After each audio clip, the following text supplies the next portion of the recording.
किसी ने बतलाया कि नर मेघ किया गया तो वर्षा हो सकती है।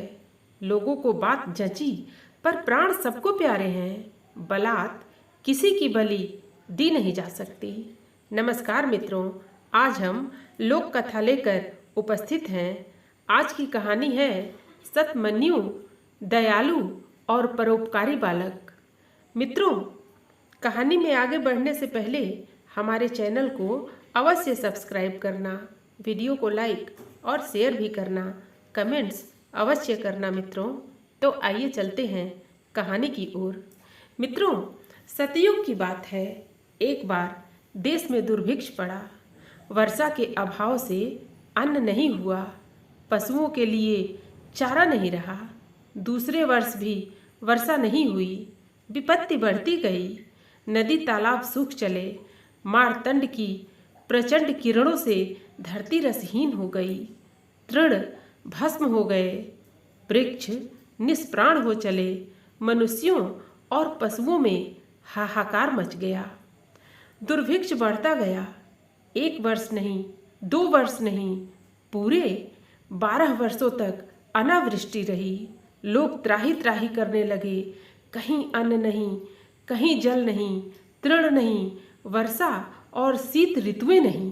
सर्वदा सर्वदा एक ही ग्रीष्म ऋतु, धरती से उड़ती धूल और अग्नि में सनी तेज लू।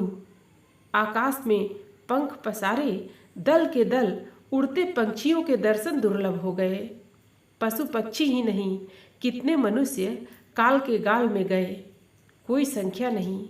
मात्र स्तनों में दूध न पाकर कितने सुकुमार शिशु मृत्यु की गोद में सो गए।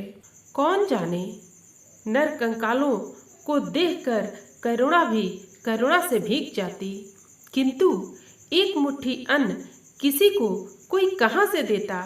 नरेश का अक्षय कोष और धनपतियों के धन अन्न सब खाली हो गए थे। परिस्थिति उत्तरोत्तर बिगड़ती ही चली गई। प्राणों के लाले पड़ गए। किसी ने बतलाया कि नर मेघ किया गया तो वर्षा हो सकती है। लोगों को बात जची, पर प्राण सबको प्यारे हैं। बलात् किसी की बलि दी नहीं जा सकती। विशाल जन समाज एकत्र हुआ था, पर सभी चुपचाप थे। सबके सर झुके थे। अचानक नीरवता भंग हुई। सबने दृष्टि उठाई, देखा 12 बरस का अत्यंत सुंदर बालक खड़ा है। उसके अंग अंग में कोमलता जैसे चू रही है। उसने कहा, उपस्थित महानुभावों, असंख्य प्राणियों की रक्षा एवं देश को संकट की स्थिति से छुटकारा दिलाने के लिए मेरे प्राण सहस्र प्रस्तुत हैं। यह प्राण देश के हैं और देश के लिए अर्पित हों। इससे अधिक सदुपयोग इनका और क्या होगा। इसी बहाने विश्वात्मा प्रभु की सेवा इस काया से हो जाएगी। बेटा सतमन्यु, तू धन्य है। चिल्लाते हुए एक व्यक्ति दौड़कर उसे अपने हृदय से कस लिया।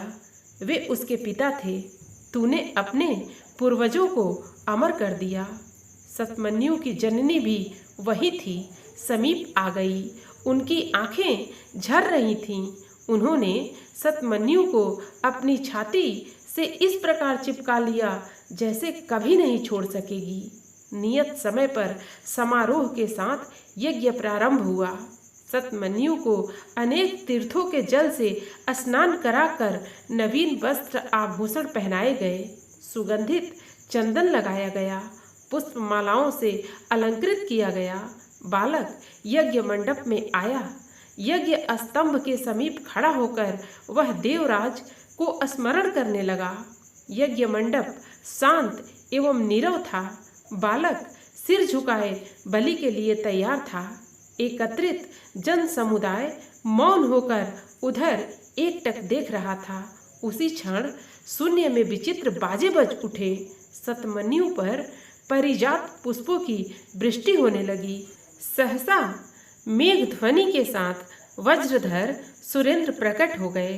सब लोग आंख फाड़े आश्चर्य के साथ देख रहे थे। सतमन्यु के मस्तक पर अत्यंत प्यार से अपना वरद हस्त फेरते हुए सुरपति बोले, वत्स, तेरी भक्ति और देश की कल्याण भावना से मैं संतुष्ट हूँ। जिस देश के बालक देश की रक्षा के लिए प्राण अर्पण करने को प्रतिक्षण प्रस्तुत रहते हैं, उस देश का कभी पतन नहीं हो सकता। तेरे त्याग से संतुष्ट होकर मैं बलि के बिना ही यज्ञ फल प्रदान कर दूंगा। देवेंद्र अंतर्ध्यान हो गए।